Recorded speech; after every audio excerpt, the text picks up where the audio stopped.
This is why you keep missing deadlines. Imagine, you wake up one morning and your head pops off the pillow in a panic. The long-awaited report you've been chipping away at, ever so slowly, is due in 3 days. A cold sweat settles on your skin as you sit down to crank out a report that will probably fall short of everyone's expectations. You definitely need more time to work on this. You envision your boss shaking their head, arms folded in disapproval, and wins.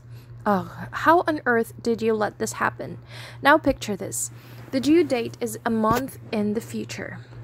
You have so much more time, what a relief, and now you can sleep in.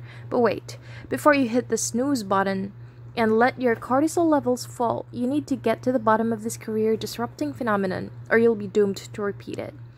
The planning fallacy. No one intentionally sets out on a new project thinking it's not going to go as planned, and yet it happens again and again. Why do so many of us fall into this trap?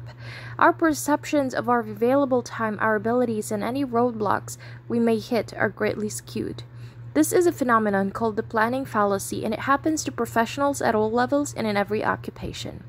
The planning fallacy starts with wishful thinking. Minor or even major delays are not factored in.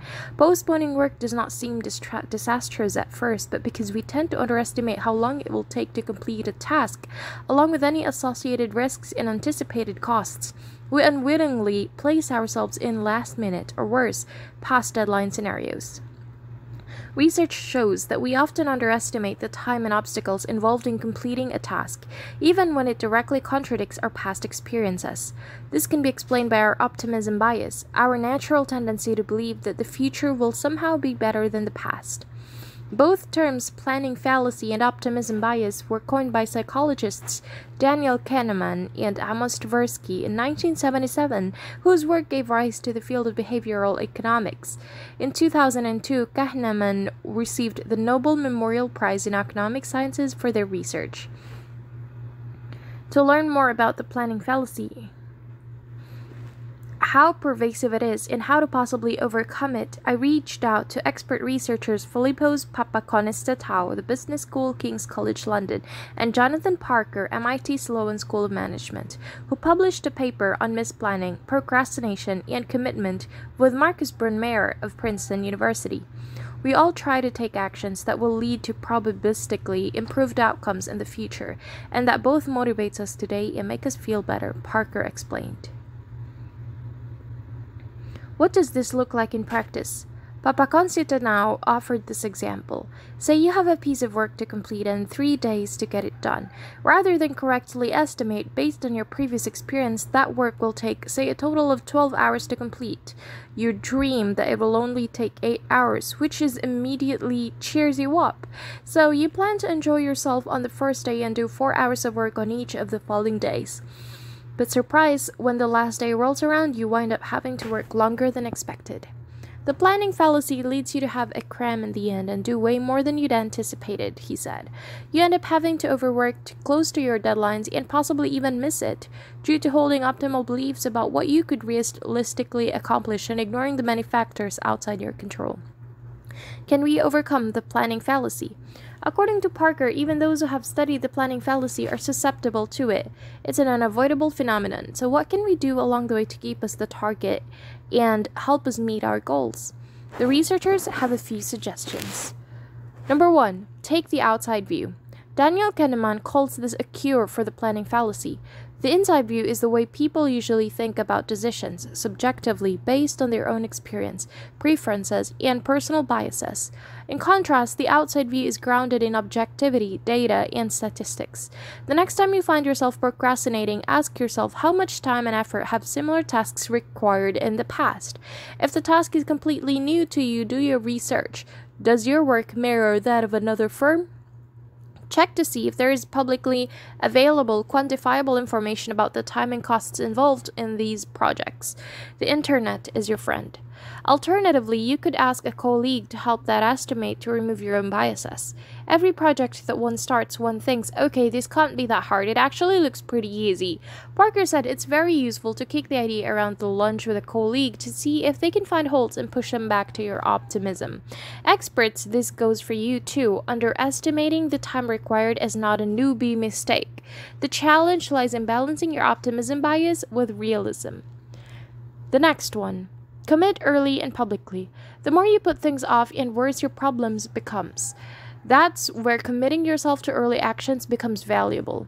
The idea is to give yourself a little bit of external commitment pleasure in order to leave all of your work to the last minute, Parker said.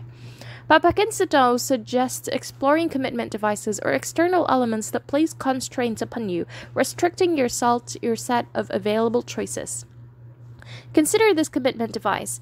Gather all the resources you need to finish your work offline. Then ask your roommate or partner to disable the Wi-Fi, yes, ouch, and to not reinstate the connection until you emerge from your desk with your task completed. Preventing the temptation in surfing the web kept you from being distracted and procrastinating further. Your future self will be grateful you did. You can work on programming your brain too. Research shows that by setting if-then plans allows known implementation intentions, you can counteract planning fallacy and reduce your chances of procrastination. The structure is simple. If specific situation occurs, then I will take this action. For example, if I find myself aimlessly researching close to noon instead of writing, I will break for a 30-minute lunch to get re-energized and refocused. Essentially, the more specific you are about when, where, and what you aim to do, the more plans you set in place to boost your willpower, the more likely you are to follow through. Schedule buffer time. Keep in mind that there will always be factors outside of your control, and moreover, you may very well be overestimating your capabilities. To ensure a more realistic deadline, take your original estimate and increase it by 25%. If you think a new feature launch will take 4 weeks, set aside an extra week to allow for delays.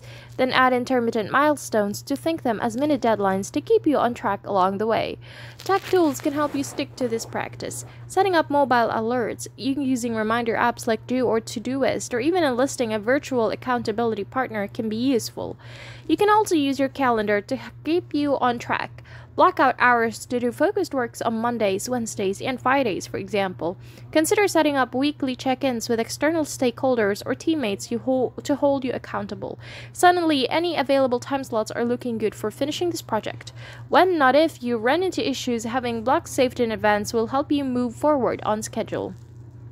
The next one, assume the worst. Sometimes it pays to be a pessimist. For your next important task, start by assuming it's dismissed. That's right. This approach is called pre-mortem, and unlike its popular project management twin, the post-mortem, it involves reflecting. Only this time you're reflecting on what might happen as opposed to what already has. This strategy involves imagining your own failure or determining what will go wrong before it actually does. By doing so, you'll better able to foresee potential if unlikely issues, and that you'll be equipped to develop a suitable backup plan as preventative measure.